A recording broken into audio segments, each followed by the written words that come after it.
Why dip it up when you can dive right in? Why let things simmer when you can cook up a storm? Why live life in half measures when you can live it to the brim?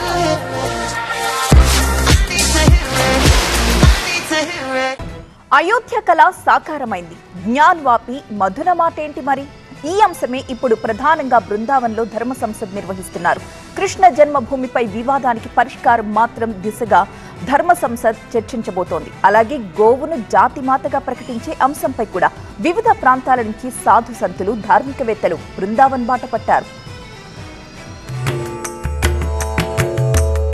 అదిగో అల్లదిగో అయోధ్య. ఆలస్యమైనా సరే అయోధ్య పునర్వైభవంతో శతాబ్దాల కల సాకారమైంది. రామ్ లల్లా విగ్రహ ప్రతిష్టాపనతో ప్రపంచ ఆధ్యాత్మిక క్షేత్రంగా అయోధ్య సనాతన ధర్మ వెలుగులు విరజిమ్ముతోంది. శ్రీరామ జన్మభూమి తరహాలో ఇప్పుడు ఫోకస్ అంతా శ్రీకృష్ణ జన్మభూమి వైపు టర్న్ అయింది.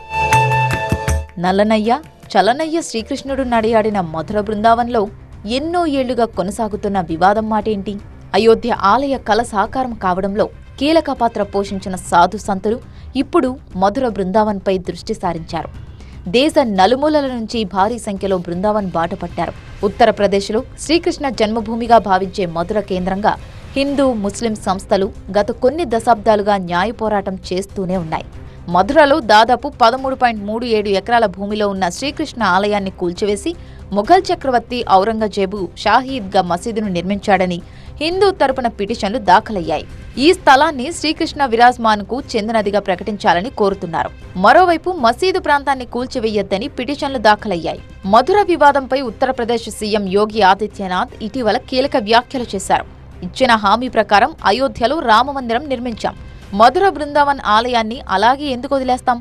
ఆనాడు పాండవులు 5 ఊర్లను మాత్రమే అడిగారు, మేం 2 మాత్రమే కోరుతున్నామన్నారు. మధురలో కృష్ణుడి విగ్రహాన్ని ప్రతిష్ఠిస్తామని అఖిల భారత హిందూ మహాసభ ప్రకటించింది. మధురలో ఆలయ నిర్మాణానికి సన్నాహాలు మొదలయ్యాయని UP deputy CM Keshav Prasad Maurya కూడా ఆ మధ్య ట్వీట్ చేశారు. తాజాగా సాధు సంతులు బృందావన్ బాట పట్టారు.